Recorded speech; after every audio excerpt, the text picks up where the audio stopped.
ओम शांति। परमपिता परमात्मा की अति प्रिय संतानों, विशेष रूप से भारतवासी मेरे प्रिय बहनों और भाइयों, आज हम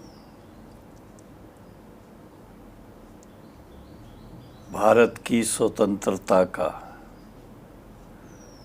72वां वर्ष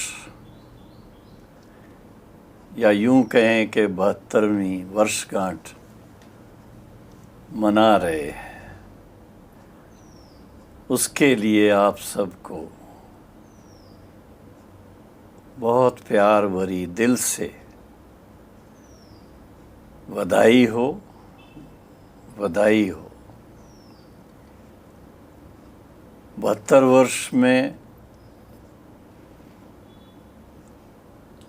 भारत ने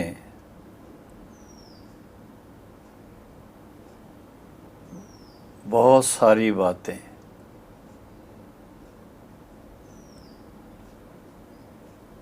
तरक्की के रूप में देखी हैं, लेकिन एक बात पहले सोचनी होगी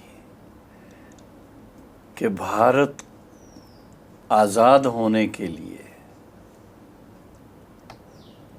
कितनी महान आत्माओं ने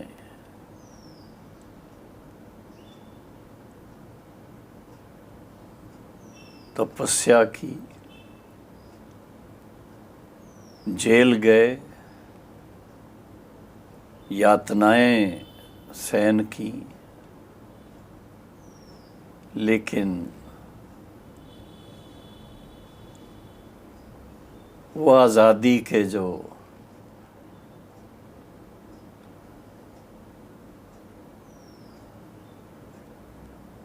प्राप्त करने के सोपन लेने वाले विशेष आत्माएं थी, उनमें से कईयों ने अपनी जान की बाजी लगाकर भारत को आज़ाद कराने का नारा लगाया और अपना बलिदान भी दिया। ऐसे हिस्ट्री में सब बातें आ जाती हैं।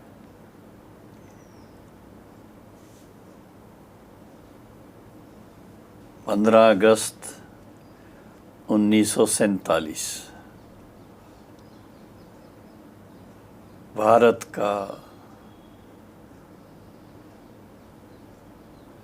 भारत की नई प्रभात थी या नई प्रभात का दिन था। 15 अगस्त 1947। हम बहुत छोटे थे, 9 वर्ष की आयु थी। स्कूल में जाते थे, प्राइमरी स्कूल में। और आप सोच सकते हैं कि जब नेताएं तिरंगा झंडा लहरा करके और बच्चों से ऐसे गीत गाते थे,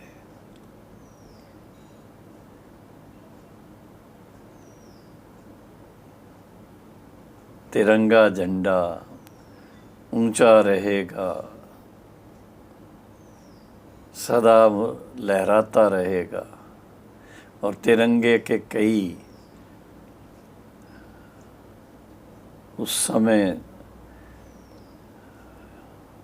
अर्थ भी बताते थे। केसरिया है बल देने वाला, सफ़ेद है सच्चाई, हरा रंग है हरी हमारी खेती की अंगड़ाई, चक्र हमारा ये कहता है कदम कभी ना रुकेगा, हिंद देश का प्यारा झंडा ऊंचा सदा रहेगा। ऐसी भावनाएं हम बचपन में बच्चों के अंदर भी उस समय बड़ी अच्छी तरह से अंकित हो गई थी। और हमें इस बात का बड़ा हर्ष है कि 72 साल में भारत ने क्या नहीं प्राप्त किया है।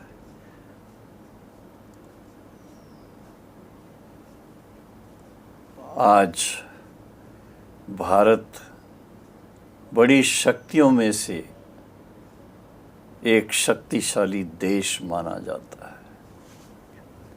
और फिर इसके साथ में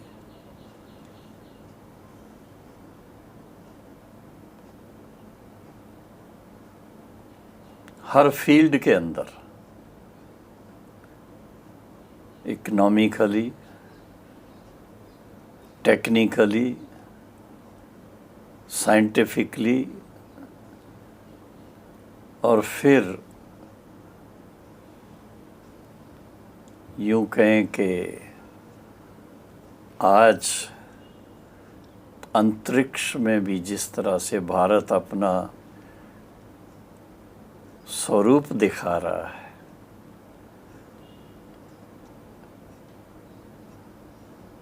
जितनी प्रशंसा हो सके कम होगी।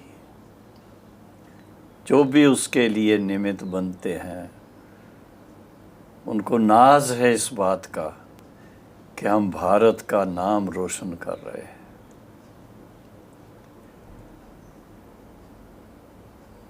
और हम सब जानते हैं, यूँ तो हर प्रधानमंत्री के टाइम पर कुछ ना कुछ नई नई बातें होती आई है। चाहे पंडित जी थे, जवाहरलाल नेहरू जी, चाहे उनके बाद के इंदिरा जी आई,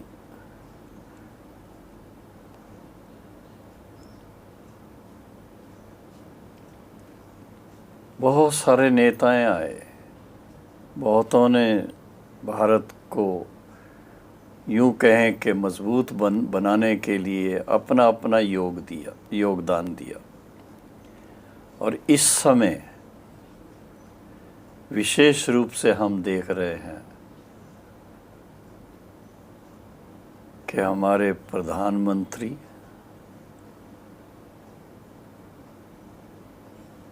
श्री नरेंद्र भाई मोदी जी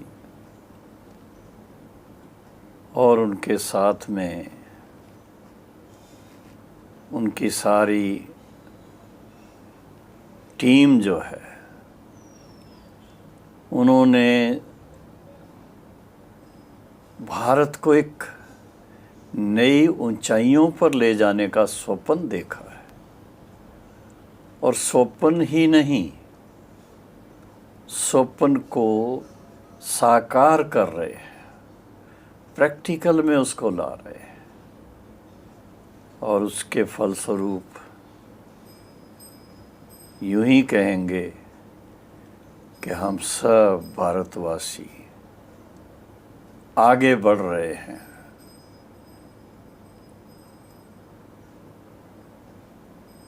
ऊंचाइयों को छू रहे हैं। आवश्यकता किस बात की है? और एक ही बात की आवश्यकता है। जो भी हमारे फ्रीडम फाइटर्स हुए, गांधी जी थे या दूसरे जो भी थे, सभी ने आज़ादी पाने के लिए, पॉलिटिकल फ्रीडम पाने के लिए आध्यात्मिकता का प्रयोग बहुत किया। और आध्यात्मिकता की शक्ति से सहयोग लेकर के भारत को आज़ाद कराया था। हर व्यक्ति के अपने अपने विचार होते हैं। जो भी प्रधानमंत्री बने, उन्होंने अपने अपने समय पर किसी ने कृषि को ज़्यादा मदद की, किसी ने साइंस एंड टेक्नोलॉजी को ज़्यादा मदद की।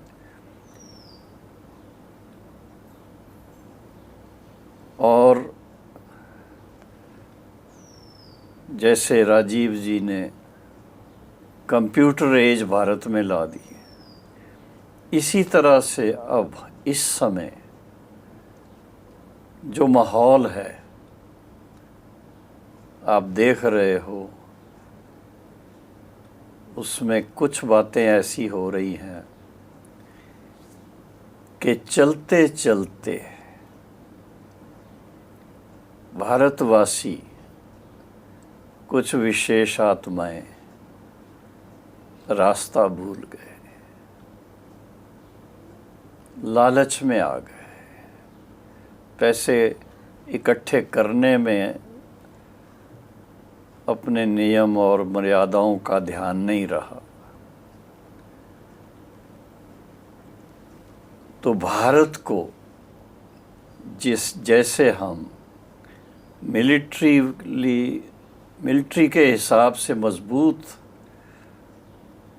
हर तरह से मजबूत करने का संकल्प रखते हैं, इसी तरह से हर भारतवासी अगर ये सोच करके चले कि हम भारत के बाशिंदे, भारत के नागरिक, एक एक नागरिक भारत को मजबूत बनाने के लिए जिम्मेदार है। और वो कैसे मजबूत बना सकता है? बेसिक्स को लेना पड़ेगा। एक तो हर भारतवासी एनलाइटन्ड होना चाहिए, ज्ञानवान होना चाहिए। जब ज्ञानवान होगा तो उसके अंदर जो कमज़ोरी है, कमी है, 5 विकार हैं, उन पर वो जीत पा करके चलेगा। एनलाइटन्ड सिटीज़न ऑफ इंडिया जो भी कोई बनेगा, उसके मन में शांति की शक्ति होगी, उसके मन में पवित्रता की विशेष चमक होगी, और फिर इसके साथ में दिव्य गुणों की भी धारणा होगी।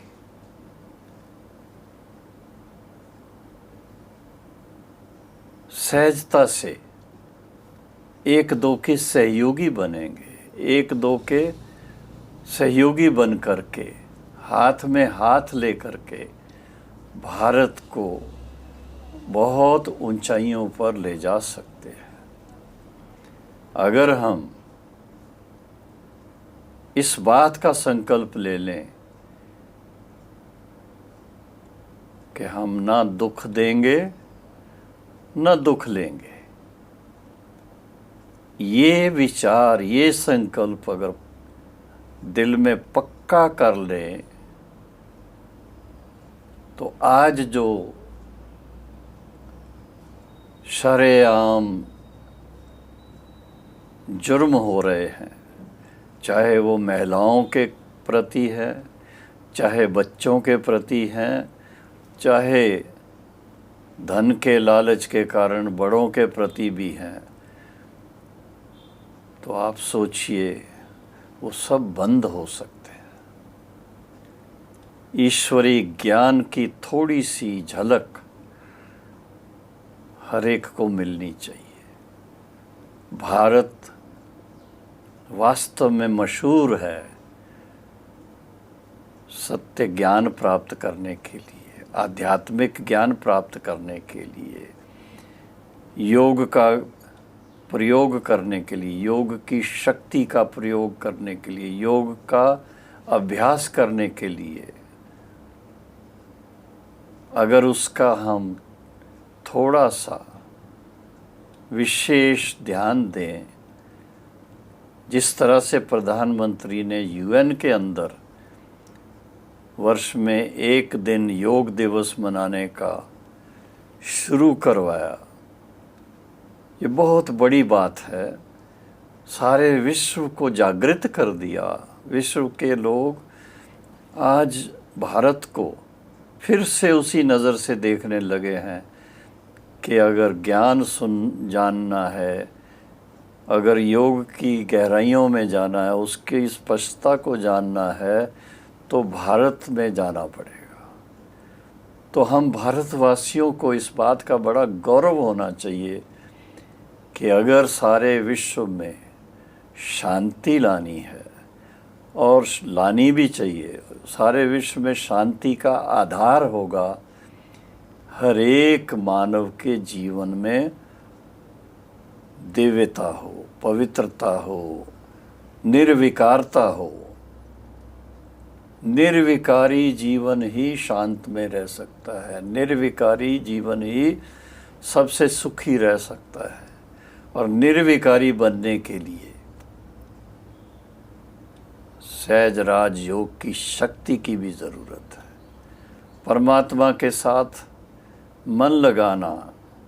आप देखिए, मैं फिर से मिसाल प्रधानमंत्री जी का दे रहा हूँ। खास गुफाओं में जा कर के बैठ कर के रात भर एक टिक उस तपस्या के स्वरूप में रहना, ये बहुत बड़ी हमारे सामने एक मिसाल उन्होंने कायम की। इसी तरह से हम सभी भारतवासी एक निश्चय करें, संकल्प लें कि हमें भारत को फिर से राम राज बनाना है, देवभूमि बनाना है। श्री राधे, श्री कृष्ण, श्री लक्ष्मी, श्री नारायण जैसे देवी देवताओं के समान सबको बनाना है और खुद भी बनना है। पहले खुद बनना है, फिर दूसरों के लिए भी मिसाल बन कर के मार्गदर्शक बनना है। तो इस 72वीं सालगिरह पर, वर्षगांठ पर आज़ादी का अर्थ ही है सच्ची आज़ादी। सच्ची आज़ादी अर्थात 5 विकारों से मुक्त, विकारों से मुक्त, और उसके फलस्वरूप बुराइयों से मुक्त, और सब जो भी मनसा की, वाचा की या शारीरिक बीमारियां हैं, वो सब से मुक्त हो जाए। जिसको कहा जाए कि सारा भारत देश स्वस्थ बन जाए, एवर हेल्दी बन जाए, एवर हैप्पी बन जाए। इस स्वतंत्रता दिवस मनाने का ये लक्ष्य रख करके हम संकल्प लें कि हमें अपने जीवन को ऐसा योग्य बनाना है, ऐसा श्रेष्ठ बनाना है, एक मिसाल कायम करनी है, ताकि दूसरे भी हमें देखकर इंस्पिरेशन ले सके, उमंग में आए और एक से एक दीपक जलते जलते सारे भारत में फिर दीप माला हो जाए। तो इस बार आज़ादी पर खास भौतिक सफलताओं के साथ साथ मैं कहूँगा आध्यात्मिकता की तरफ भी अग्रसर होना ज़रूरी है, और दिव्य गुण धारण करने आवश्यक हैं। और बच्चों के साथ बहुत प्यार और उनको श्रेष्ठ भावनाओं से अच्छी तरह से गाइड करना ज़रूरी है। इसके लिए अपने अंदर से सभी कमियों को दूर करना पड़ेगा। आज़ादी अर्थात बुराइयों से आज़ाद, विकारों से आज़ाद, लोभ लालच से आज़ाद। जब ऐसा आपका जीवन हो तो उसको कहेंगे सच्ची आज़ादी, जीवन मुक्त। जीवन मुक्ति क्या होती है उसका आनंद लेना है। जीवन मुक्त ही वास्तव में सच्चा आज़ादी स्वरूप बनेगा। संभव हो तो मन में संकल्प करें, इस आज़ादी के दिन हम संकल्प करें कि हम जो अपने कमियों कमज़ोरियों की जंजीरों में जकड़े हुए हैं, अब इनको सब को तोड़ करके, इन पर विजय प्राप्त करके और परमात्मा पिता के साथ, शिव बाबा के साथ मन लगा करके शिव बाबा का झंडा, तिरंगे के साथ शिव बाबा का झंडा भी ऊंचे से ऊंचा लहराया जाए। जैसे हम तिरंगे के नीचे सारे भारतवासी एक हैं, ऐसे ही परमपिता परमात्मा शिव की जो श्रीमत है, पवित्र बनो और सहज राजयोग का अभ्यास करो, उसके लिए भी हमें एक मत होना चाहिए। तभी ये भारत फिर से पावन बनेगा। पावन बनेगा तो धन धान्य संपन्न बनेगा। धन धान्य संपन्न बनेगा तो ये वैकुंठ कहलाएगा। तो ये आज़ादी इस बार हमें नया एक लक्ष्य दे कि हम अब भारत को पुनः वैकुंठ बनाएं, देवभूमि बनाएं, जिसके लिए ये मशहूर है। ओम शांति। जय हिंद। जय हिंद। जय हिंद। भारत माता की जय। भारत माता की जय। भारत माता की जय। ओम शांति। ओम शांति। ओम शांति।